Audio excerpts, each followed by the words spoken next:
Hi, what I will show you today is how to import a test bank from Cengage into Canvas. The first thing you want to do obviously is have your class open. So I have my global here, and you want to have, just log into Canvas and go to your course or to the book that you want to access within Cengage. So once you've done that, what you want to do is go to the instructor companion website.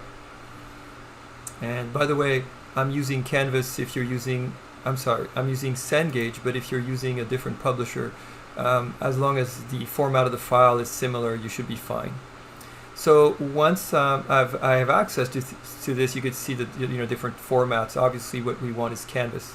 So you want to click here, and it will, in this case, download automatically to my downloadable files, right? And so what I'll do here is show this in folder. Here we go. So I have my zip file right here. What you want to do, what I recommend you do here, is you try to extract that to a folder that you've already created somewhere. And so let me extract the files.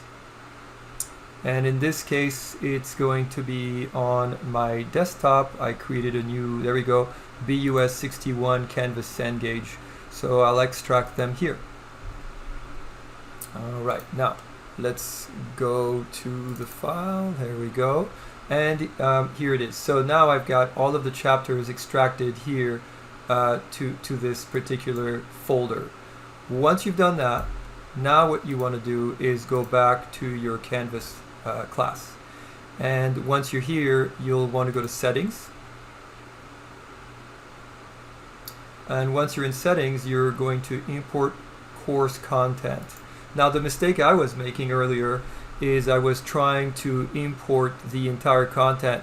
I realized it works one chapter at a time, and that seems to be the format. Now, depending as to again what you're getting, even in this particular case, Cengage is advising to download as Blackboard 6, 7, 8, 9. That does not work. And that's actually what they're instructing professors to do on their video, the YouTube video. So what you want to do is you want to go to QTI right there. You'll click here, select your file. So I'll just go to chapter 2. There we go, chapter 2. The bank, I'm going to create a new bank, and I'm going to call it chapter 2. I've been adding the class code because they populate sometimes in other courses. So if you have too many chapter 2s, you won't remember which one it is. Import. And notice it's queued. It usually goes pretty quickly. And it is completed. Once it shows completed, all you have to do is go to your quiz area. There we go, buried. And you will see, there we go, it showed up right there, all questions, all 55, and then after that it's a matter of you deciding how you want to proceed.